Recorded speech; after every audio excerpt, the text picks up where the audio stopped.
The world's two largest economies are locking horns again in an intensifying trade war. Beijing fired the latest shot, raising tariffs on American imports to 84% in what state media described as a firm response to U.S. aggression. The State Council Tariff Commission announced today that as of April 10 at 12:01 p.m., tariffs on U.S. imports will jump from 34% to 84%, as outlined in its 2025 announcement number 4.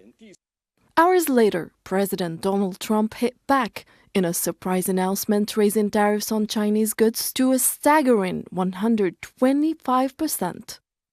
This tit-for-tat escalation threatens to derail global trade as companies brace for rising prices and disrupted supply chains.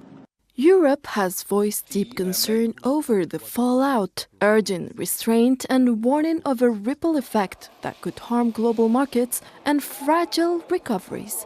Analysts warn the mounting tariffs could hurt consumers on both sides, fueling inflation in the US and worsening China's already slowing economy.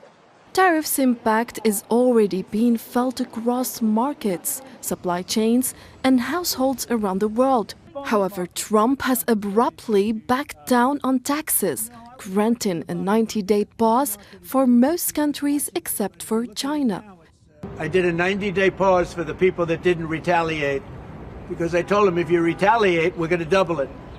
And that's what I did with China, because they did retaliate.